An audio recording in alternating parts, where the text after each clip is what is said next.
जय हिंद साथियों, स्वागत है आप सभी का फ्री एग्जाम जो यूट्यूब चैनल पर। दोस्तों, अगर आप RSCIT का एग्जाम देने जा रहे हैं तो ये वीडियो देख करके जाना है। निश्चित ही हूबहू प्रश्न आपके एग्जाम में बनेंगे, तो आपको सेशन में अंत तक बने रहना है और अंत में कमेंट करके अपना स्कोर जरूर बताना है। तो चलिए आज के सेशन को प्रारंभ करते हैं।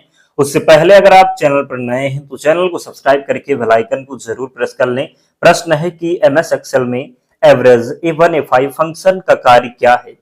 सबसे बड़ा मान निकालना, औसत निकालना, कुल संख्या गिनना, सबसे छोटा मान निकालना। तो एवरेज जब भी आएगा तो राइट आंसर हो जाएगा औसत निकालना। क्या हो जाएगा? तो सही उत्तर हो जाएगा औसत निकालना। तो याद रखेंगे, गलती नहीं करेंगे। प्रश्न है कि MS वर्ड में वाटर मार्क जोड़ने का विकल्प किस टैब में होता है? होम, डिजाइन, इंसर्ट या फिर व्यू। तो MS वर्ड में वाटर मार्क जोड़ने का विकल्प किस टैब में होता है? किसमें होता है? तो क्या हो जाएगा? राइट आंसर इसका हो जाएगा डिजाइन। क्या? तो MS वर्ड में वाटर मार्क जोड़ने का विकल्प किस टैब में होता है? सही उत्तर हो जाएगा डिजाइन। जरूर याद रखेंगे, गलती नहीं करेंगे। तीसरा प्रश्न है, पावर पॉइंट में स्लाइड मास्टर का उपयोग किस लिए किया जाता है? सभी स्लाइडों पर एक समान डिजाइन लागू करने के लिए, वीडियो जोड़ने के लिए, स्लाइड हटाने के लिए, प्रिंट करने के लिए। तो पावर पॉइंट में स्लाइड मास्टर का उपयोग किस लिए किया जाता है? किस लिए किया जाता है? तो सभी स्लाइड पर एक समान डिजाइन लागू करने के लिए। पावर पॉइंट में स्लाइड मास्टर का उपयोग किस लिए किया जाता है? तो सभी स्लाइड पर एक समान डिजाइन लागू करने के लिए। एक्सेल में एब्सोल्यूट सेल रेफरेंस का सही उदाहरण कौन सा है? A1 dollar A dollar 1 A dollar 1 dollar A1। तो बताइए कि एक्सेल में एब्सोल्यूट सेल रेफरेंस का सही उदाहरण कौन सा है?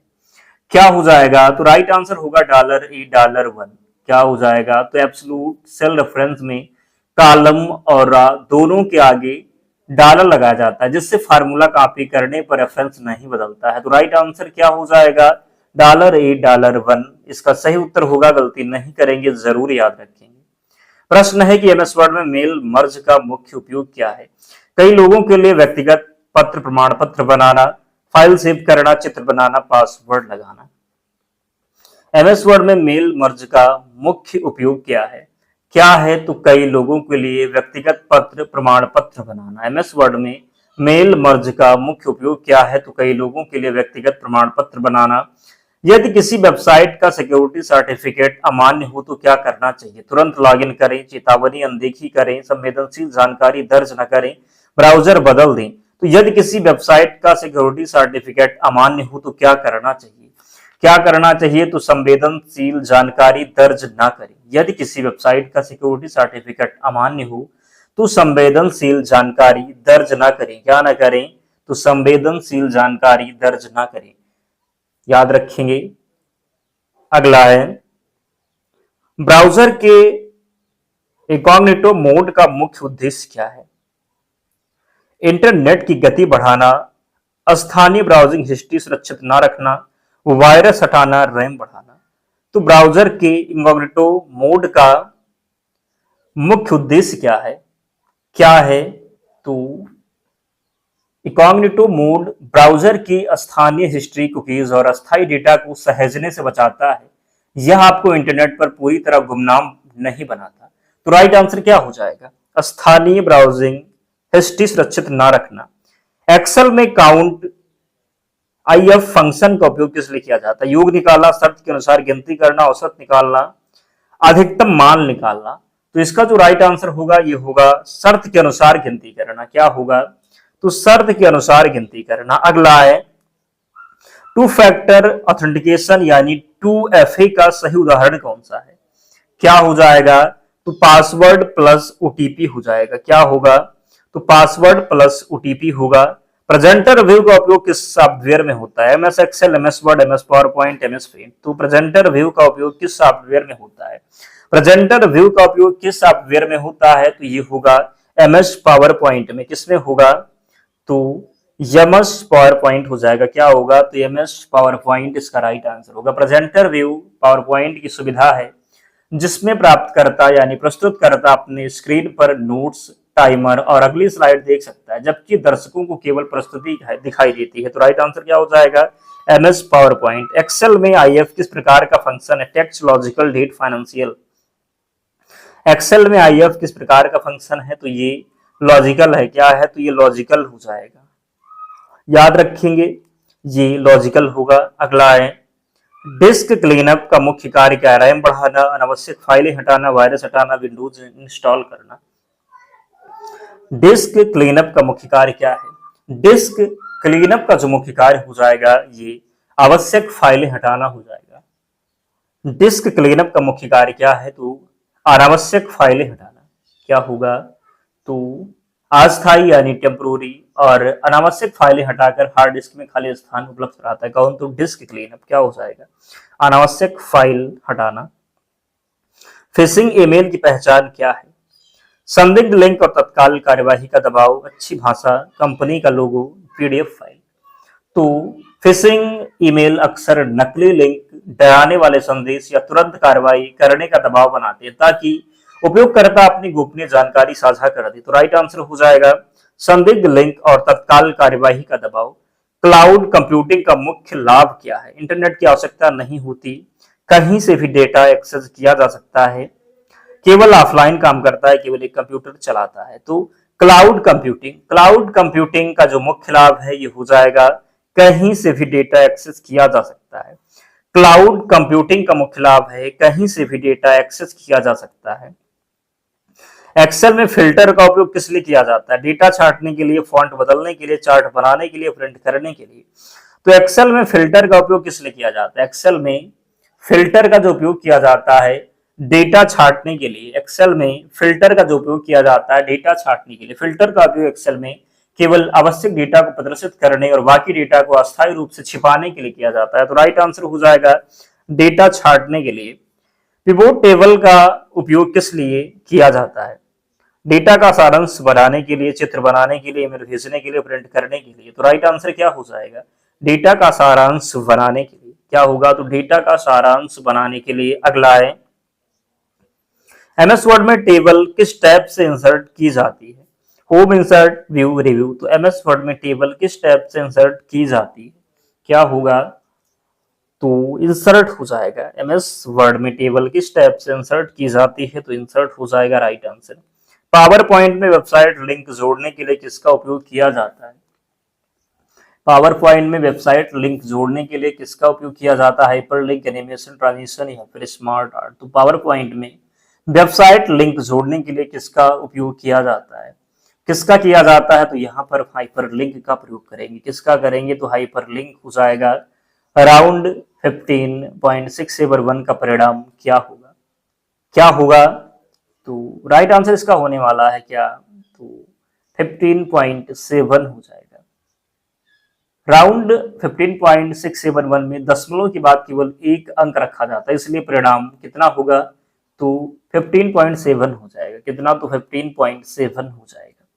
पेज ओरिएंटेशन बदलने का विकल्प किस टैब में होता है? होम, लेआउट, इंसर्ट या फिर रिव्यू। तो पेज ओरिएंटेशन बदलने का विकल्प किस टैब में होता है? Home, layout, insert, review. तो राइट आंसर इसका क्या होगा? सही उत्तर हो जाएगा लेआउट। क्या होगा? तो राइट आंसर लेआउट हो जाएगा।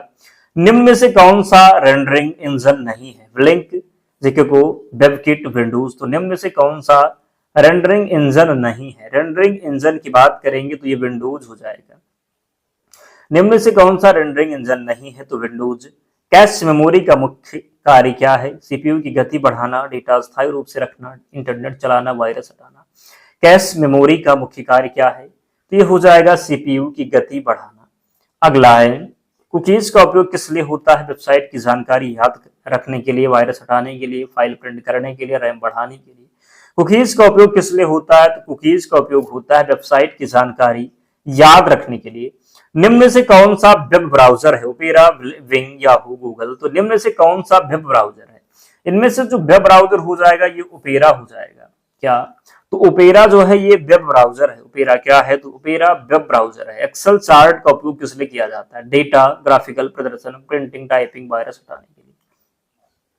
एक्सेल चार्ट का उपयोग किस लिए किया जाता है? तो एक्सेल चार्ट का उपयोग किया जाता है डेटा, ग्राफिकल प्रदर्शन के लिए। एक्सेल चार्ट का उपयोग किस लिए? तो डेटा ग्राफिकल प्रदर्शन हो जाएगा। डिजिटल सिग्नेचर का उद्देश्य क्या है? दस्तावेज की प्रामाणिकता सिद्ध करना, फोटो एडिट करना, गेम खेलना, फाइल हटाना। डिजिटल सिग्नेचर का उद्देश्य क्या है? डिजिटल सिग्नेचर का उद्देश्य हो जाएगा दस्तावेज की प्रामाणिकता सिद्ध करना। डिजिटल सिग्नेचर का उद्देश्य क्या है? तो दस्तावेज की प्रामाणिकता सिद्ध करना। स्पैम फोल्डर में क्या होता है? अनचाही ईमेल, ड्राफ्ट ईमेल, भेजे गए ईमेल, महत्वपूर्ण ईमेल। स्पैम फोल्डर में क्या होता है? स्पैम फोल्डर में अनचाहे ईमेल होते हैं। क्या? तो अनचाहे ईमेल हो जाएगा स्पैम फोल्डर में। एमएस वर्ड में पेज नंबर किस टैब से जोड़ा जाता है? Insert, home, review, view. MS word में पेज नंबर किस टैब से जोड़ा जाता है? किस टैब से जोड़ा जाता है? तो इंसर्ट हो जाएगा। एमएस वर्ड में पेज नंबर किस टैब से जोड़ा जाता है? तो इंसर्ट हो जाएगा, गलती नहीं करेंगे। अगला है क्लाउड स्टोरेज का उदाहरण कौन सा है? Google Drive, DVD, pen drive, hard disk. तो क्लाउड स्टोरेज का उदाहरण कौन सा है? क्लाउड स्टोरेज का उदाहरण हो जाएगा गूगल ड्राइव। क्लाउड स्टोरेज का उदाहरण कौन सा है? तो क्लाउड स्टोरेज का उदाहरण गूगल ड्राइव हो जाएगा। विंडोज डिफेंडर का मुख्य कार्य क्या है? मालवेयर से सुरक्षा, टाइपिंग, प्रिंटिंग, इंटरनेट चलाना। विंडोज डिफेंडर का मुख्य कार्य क्या है? विंडोज डिफेंडर का मुख्य कार्य हो जाएगा मालवेयर से सुरक्षा। विंडोज डिफेंडर का मुख्य कार्य मालवेयर से सुरक्षा हो जाएगा। कंडीशनल फॉर्मेटिंग का उपयोग किस लिए होता है? शर्त के अनुसार सेल फॉर्मेट बदलने के लिए, शीट डिलीट करने के लिए, चार्ट हटाने के लिए, फाइल सेव करने के लिए। कंडीशनल फॉर्मेटिंग का उपयोग किस लिए होता है? कंडीशनल फॉर्मेटिंग का उपयोग होता है शर्त के अनुसार सेल फॉर्मेट बदलने के लिए। कंडीशनल फॉर्मेटिंग का उपयोग किस लिए होता है? शर्त के अनुसार सेल फॉर्मेट बदलने के लिए। अगला है उमंग का पूरा नाम क्या है? उमंग का जो पूरा नाम हो जाएगा ये क्या होगा? तो उमंग का पूरा नाम है unified mobile application for new age governance हो जाएगा। उमंग का पूरा नाम क्या? तो हमने बताया unified mobile application for new age governance. यह भारत सरकार का ऐप है जिसके माध्यम से विभिन्न सरकारी विभागों की अनेक ऑनलाइन सेवाएं एक ही स्थान पर उपलब्ध होती हैं। क्या हो जाएगा? तो राइट आंसर होगा unified mobile application for new age governance हो जाएगा। अगला है ई केवाईसी का उपयोग किस लिए किया जाता है? ई केवाईसी का उपयोग किस लिए किया जाता है? ई केवाईसी का प्रयोग करते हैं किसके लिए? तो पहचान सत्यापन के लिए। ई केवाईसी यानी इलेक्ट्रॉनिक नो योर कस्टमर। क्या हो जाएगा? तो पहचान सत्यापन के लिए। अगला है सेकंड लास्ट प्रश्न है संदिग्ध ईमेल में मिले इस लिंक के साथ क्या करना चाहिए? संदिग्ध ईमेल में मिले लिंक के साथ क्या करना चाहिए? तुरंत क्लिक करना चाहिए, पहले सत्यापन करना, फिर निर्णय लेना, ओटीपी दर्ज करना, पासवर्ड भेजना। तो राइट आंसर इसका क्या हो जाएगा? सही उत्तर होगा पहले सत्यापन करना फिर निर्णय लेना। यदि किसी ईमेल में संदिग्ध लिंक हो तो उस पर सीधे क्लिक नहीं करना चाहिए, पहले प्रेषक की पहचान और लिंक की सत्यता की जांच करें, इससे फिशिंग अटैक से बचा जा सकता है। तो पहले सत्यापन फिर निर्णय लेना। एमएस एक्सेल में कॉनकैट RS C और डैश IT का परिणाम क्या होगा? इसको बताना है आपको। तो राइट आंसर इसका हो जाएगा RSCIT। ये सब पढ़ लीजिएगा। और 35 प्रश्न हैं, कमेंट करके बताइए कि 35 प्रश्नों में आपका स्कोर क्या रहा, कितने प्रश्न आपसे सही हो पाए, जरूर कमेंट करके बताएं। और इसकी PDF के लिए टेलीग्राम चैनल से जुड़ जाना, लिंक डिस्क्रिप्शन बॉक्स में है, या फिर आप टेलीग्राम पर जाएंगे, सर्च करेंगे फ्री एग्जाम जोन, चैनल मिल जाएगा, ज्वाइन हो जाना, वहां पर आपको सारी PDF मिल जाएगी। तो मिलते हैं नेक्स्ट वीडियो में, तब तक पढ़ते रहिए, ध्यान रखिए अपना, स्वस्थ और सुरक्षित रहिए। जय हिंद।